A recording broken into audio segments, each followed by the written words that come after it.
The anxiety and depression was something I've never felt before. I just cried and cried and cried. More women are reaching out for help for their postpartum disorders. The outdoors have so many amazing benefits for us. Why it's so important to catch some rays as the weather warms up. And King Charles returns to the public eye since beginning cancer treatment.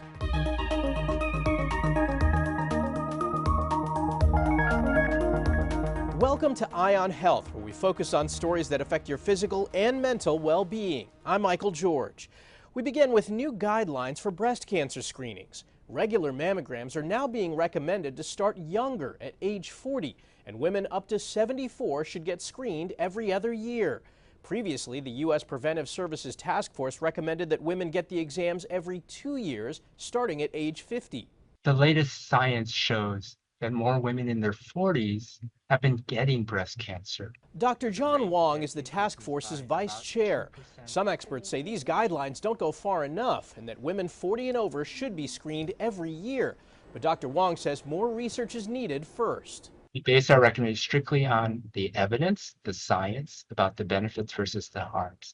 And so we are urging for additional research to help us be able to make that recommendation based on solid scientific evidence about the benefits for the heart. The updated guidelines do not apply to women with a history of breast cancer or who have a genetic marker such as the BRCA1 or BRCA2 genes that may put them at a higher risk.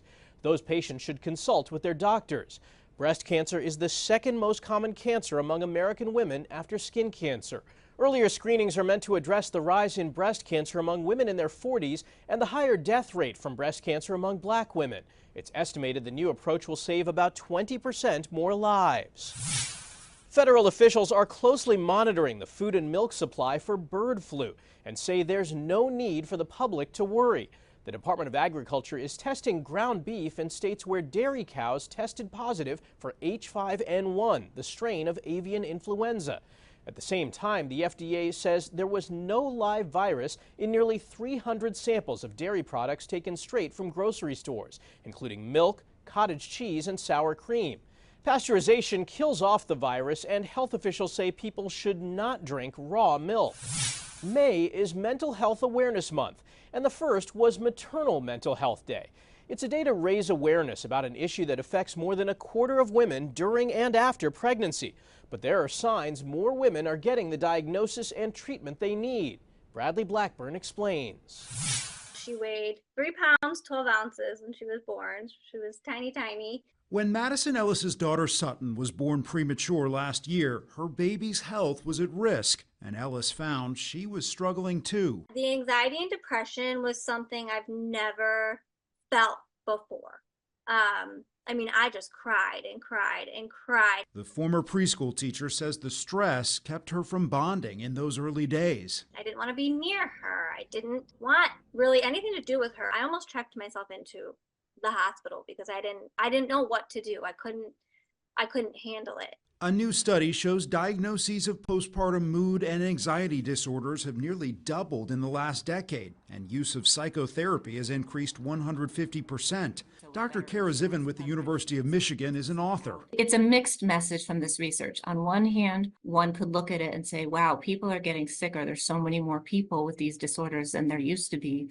But on another way, we could say, hey, people are actually getting recognized and they're getting treatment. She says still many cases go untreated, especially among minority groups. Sometimes there can be disparities in both screening and diagnosis and treatment. It's definitely something that should be talked about. Ellis talked to her doctor, who recommended a program through the University of Michigan called MC3, with an online support group and regular check-ins. Today, mother and baby are doing well. It has truly been a godsend for me. And she wants other new moms to know how important it is to ask for help. Bradley Blackburn, CBS News, New York. A survey by Gallup found 3 in 4 Americans believe treatment of mental health takes a back seat to physical health. So for more on the importance of taking care of all of our mental health, I spoke with Dr. David Spiegel, the Associate Chair of Psychiatry and Behavioral Sciences at Stanford University School of Medicine. Thanks so much for joining us. We want to talk about Mental Health Awareness Month. I guess the big question is, why do we need a Mental Health Awareness Month? Well, our brain is a significant proportion of our body, this little 3-pound organ that controls everything and connects with every part of the body, and how we use it and how healthy it is has a tremendous effect on our mental and physical lives. Depression, for example, is the leading cause of disability and loss of work around the world of all illnesses, including cardiac and GI and cancer and other things. So problems with your mind and how you use it can have tremendous effects on your life and on how well you can function physically as well as mentally. What are some of the most common mental illnesses that people experience? Probably the most common is anxiety. About 1 in 4 Americans have an anxiety disorder of one kind or another. Depression, it's about 10%, have depression, feeling hopeless, helpless, and worthless. Substance use is a terrible problem, and it's a high percentage of people who take either prescription or non-prescription drugs. 88,000 Americans died of opioid overdoses last year in the United States, and most of those were not suicides. They were just accidental overdoses. When can we recognize that a mental illness has gotten to the point that we need help from a professional? How do we know when we need to go get professional help? Well, part of it is your own sense of personal distress and discomfort. And if you find that it's getting to the point where you can't do the normal things you usually do, like get 7 or 8 hours of sleep a night, or you can't concentrate at work, or you have pain that is just immobilizing you. And the other thing is, take advantage of your social environment. Listen to people. If they tell you you're having problems with drinking, or you just don't seem to be yourself, what's going on, take it seriously, take it as support and advice to get help. Are there things we should be looking at when we're talking about our friends and our family and people in our lives to recognize signs of mental illness, signs of distress among them? Are there things that we should be paying attention to? Yeah, I would say the 3 things are: look for change, conflict, and distress. So if somebody has been going along fine and then something happened and they're different and you notice it or they notice it themselves, point it out to them and offer to get them connected with people who can help them. If you're having fights with people you didn't usually fight before, the fights are getting out of hand or somebody's getting hurt, that's a sign that something more needs to be done, and encourage people to do it. And just when people are beginning to feel bad, they just are, you can see that they're distorting their own view of themselves. They're withdrawing, they're self-critical, they don't take a compliment and they take offense at any minor thing you say. If there's something changing in your relationship with them, just say, look, let's try and work on this together and see if we can get you some help. Well, it's an important conversation. Thanks so much for informing us, and we appreciate your time.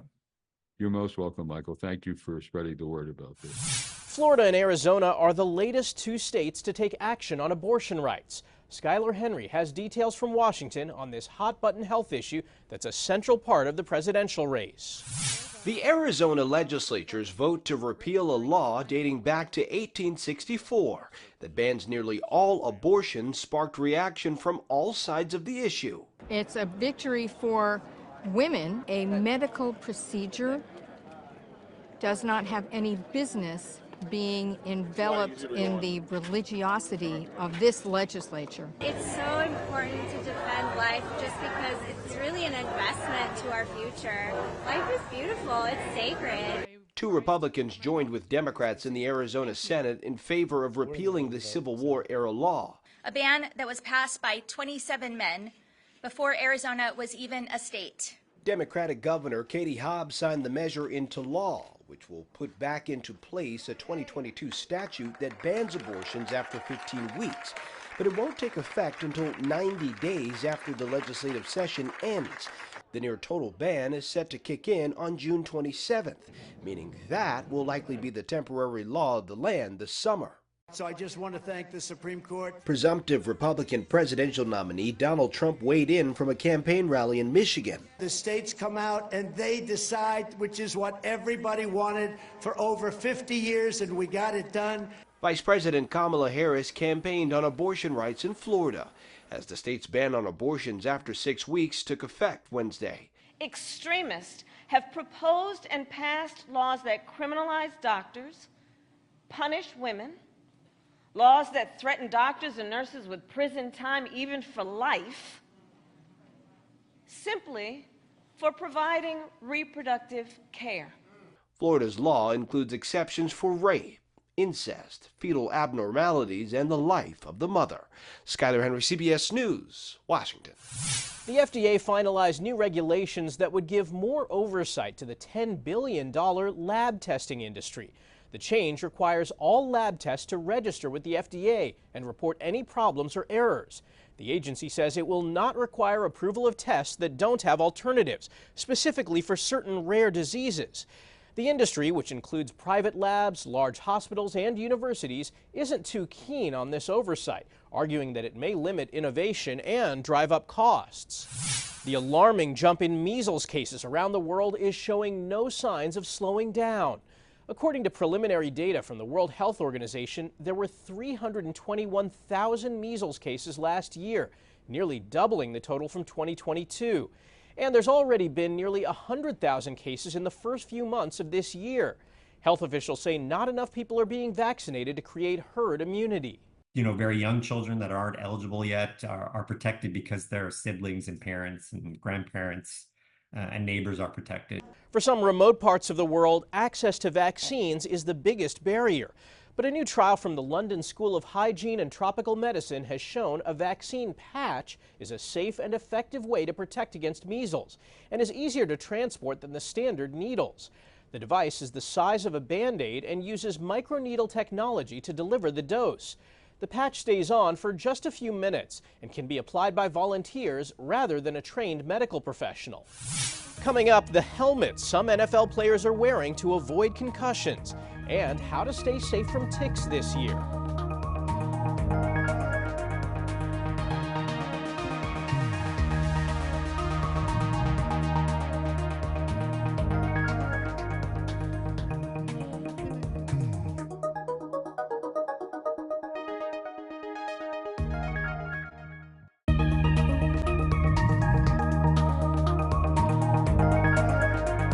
Welcome back.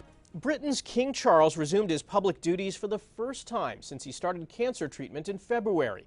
Tina Krause is tracking the monarch's movements from London. After a 3-month break from the royal spotlight, King Charles is making a carefully managed comeback as he copes with cancer. Sir, how are you feeling? When asked how he's feeling, King Charles told crowds in London, "Much better, thanks." Charles visited a cancer treatment center Tuesday with his wife, Queen Camilla, holding hands with cancer patients and sympathizing with one woman receiving chemotherapy as he spoke about the shock he felt when receiving his diagnosis. The palace said the visit was intended to raise awareness about the importance of early diagnosis. The king told patients the challenge is to get enough people early. Palace officials haven't revealed what kind of cancer Charles has or what type of treatment he's receiving, but said last week doctors are very encouraged by the progress made so far. It has been a rough road for the royals, with the king's daughter-in-law, Kate, the Princess of Wales, receiving preventative chemotherapy after doctors found cancer when she underwent an abdominal surgery in January. Aides say King Charles has a busy schedule this summer, but plans could change depending on his health. Tina Krause, CBS News, London. Back here in the U.S., the number of babies born fell last year. According to the CDC, there were about 3.6 million births, 76,000 fewer than in 2022, and the lowest since 1979. This is not like something to be alarmed about at all. Nicholas Mark is an assistant professor of sociology at the University of Wisconsin-Madison. He says many women have been postponing having babies until later in life for personal and economic reasons. What I think is a real issue is when we're starting to see differences between the number of births that people say they want and the number that they end up having. I mean, if people want to have kids, and they're unable to because of things like economic precarity and cost of childcare, that's not good, right? That's a bad sign for society. Birth rates for women in their 30s and 40s had been rising in recent years, but last year the rate fell for women in their 30s and was flat for women in their 40s. Some NFL players will look drastically different this season. The league is giving players the option to wear added protection during games, a soft shell helmet cover known as Guardian caps. Players have been able to wear them during training camp the last few preseasons. The league reports concussions dropped nearly 50%. Experts around the country are expecting another busy tick season and are urging people to take precautions while spending time outdoors. Madeline Wright shows us how to stay safe. Beautiful sunny day. Every week, Amy Teal takes a walk in the park to get exercise. But at one point in her life, she was afraid to even go outside. I love to be outside, and I really just did not want to get bitten again. Several years ago, she was diagnosed with Lyme disease and babesiosis, two tick-borne illnesses that changed the course of her life. The left side of my face was paralyzed for about 2 weeks. So I had Bell's palsy, and it just got so bad that I became incapacitated, and I could not function anymore. I had to quit my work. Quit her work as an actress to focus on her recovery. The Delaware County Health Department is taking the tick threat seriously. On Tuesday, specialist Chad Kennard dragged a net through a state park to collect as many ticks as he could. And see if we got anything. They'll be sent to be tested for diseases. We collected over 5,000 ticks last year, so that's kind of indicative of how this year is probably going to go. As tick season ramps up, Amy Teal wants people to know prevention is key. Use insect repellent and check your body for ticks after outdoor activities. Early recognition of a tick bite, getting to a doctor quickly, and getting it recognized and diagnosed early. Through her organization, the Pennsylvania Lyme Resource Network, she spearheaded the installation of 500 tick warning signs across the state. Really, we just don't want to see you get sick. Equip yourself with knowledge, she says, to enjoy the outdoors safely. Madeline Wright, CBS News, Philadelphia. After the break, the barbers helping people with autism, and why just 1 or 2 drinks may be 1 or 2 too many.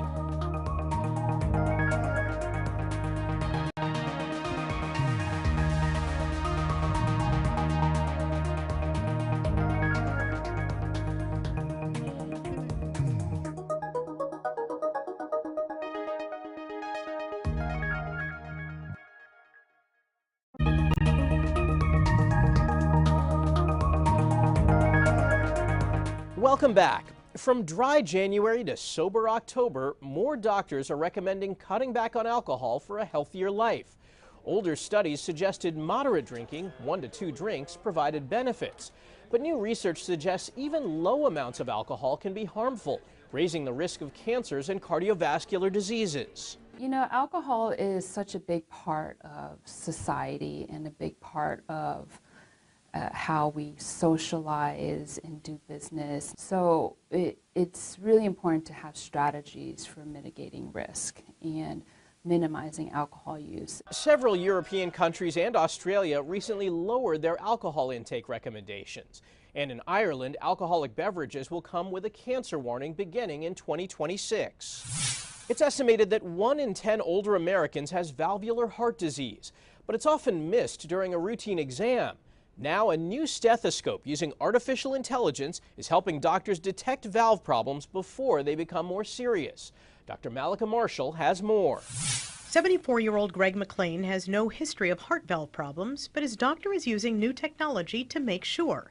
Before Greg left the house, his wife asked what would happen if they found something. We have discussed it, but it's a good thing, isn't it, if we catch something before it becomes too late? Normally, blood flows from one heart chamber to another, passing through little doors called valves that open and close. But if there's a problem with one of the valves, blood flow becomes turbulent, causing a whooshing or raspy sound called a murmur. Only about 40% of murmurs can be detected during a physical exam by a clinician with a regular stethoscope. But this new stethoscope and this new technology is changing that. It's called an AI-enhanced stethoscope, and it transmits sounds from the patient's heart to an iPad or smartphone. The AI analyzes the sounds, and it tells you if there's any murmurs or not. An ongoing study involving more than 350 patients over 50 with risk factors for heart disease finds when it comes to detecting murmurs, this new stethoscope is twice as effective as a standard one. I'm excited because this study demonstrated that using an AI-enhanced stethoscope will lead to early detection of valvular heart disease and eventually improving outcomes in our patients. While the technology is promising, Dr. Moshe Rancier says it's not a substitute for a clinician's physical exam. As for Greg, as you can see, Greg, there's no murmurs detected. Good. And I concur with the findings. So you're good. which means Greg can return home to his wife with greater peace of mind. Dr. Melika Marshall, CBS News, Lawrence, Massachusetts. Talking about menopause has become much more commonplace than it was years ago, and more women are sharing just how different their experiences are. Actress Drew Barrymore has been very vocal about her own health. Dr. Mary Claire Haver joined Barrymore and Gayle King on CBS Mornings to advocate normalizing the discussion. Haver says she's had many patients describe several symptoms they didn't know were connected. Joint pain, fatigue, weight gain, headaches, insulin resistance, high cholesterol, this is all related. And they had no idea that that could be the case. Menopause can present, so differently in women. Yeah. So it's not this perfect map where you realize you're on that path. A study from the University College London found most women weren't taught about menopause in school, and more than 60% only started looking for information about it once their symptoms started. Something about being in nature always seems to leave us feeling better. Kirsten Mitchell found the benefits are both mental and physical. In the land of 10,000 lakes, nature is calling, and our bodies are listening. You can smell, feel, use all your senses out here, and it just makes you feel more alive. Why does it feel good to be outside? Man, the outdoors have so many amazing benefits for us. mHealth Fairview pediatrician Dr. Vanessa Slott says there are both physical and mental benefits to being outdoors. There are a lot of studies that show being in nature, even if it's just sitting under a tree for a few minutes every day, lowers our stress, which then in turn can really lower blood pressure and heart rate and those stress hormones like cortisol. Dr. Slott says there's a natural calming effect created by breathing in fresh air and focusing on the sound and sights around you. It's even proven to help people suffering from anxiety and depression. There's studies that are ongoing looking at how that could potentially help in people who have ADHD. It has shown to improve our memory even. Enjoying exercise lends to a more active life. We're going to benefit more and work out harder and play harder if we're outside. And I figure if we keep coming here and walk, and she's going to live longer and I'm going to live longer. Kirsten Mitchell, CBS News, Minneapolis. And we'll finish with a barber who's a cut above the rest.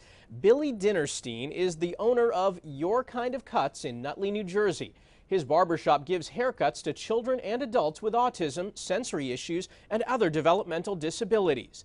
Their services are so unique and special that some of Dinnerstein's customers even fly in from out of state, and it's made him a big star on social media. If I can present an atmosphere or environment for you in a tough situation that helps you a little bit more comfortable moving forward, and that's my goal. Like at the end of the day, I'm not here trying to win any award for being Barber of the Year. I mean, we're here just trying to help kids.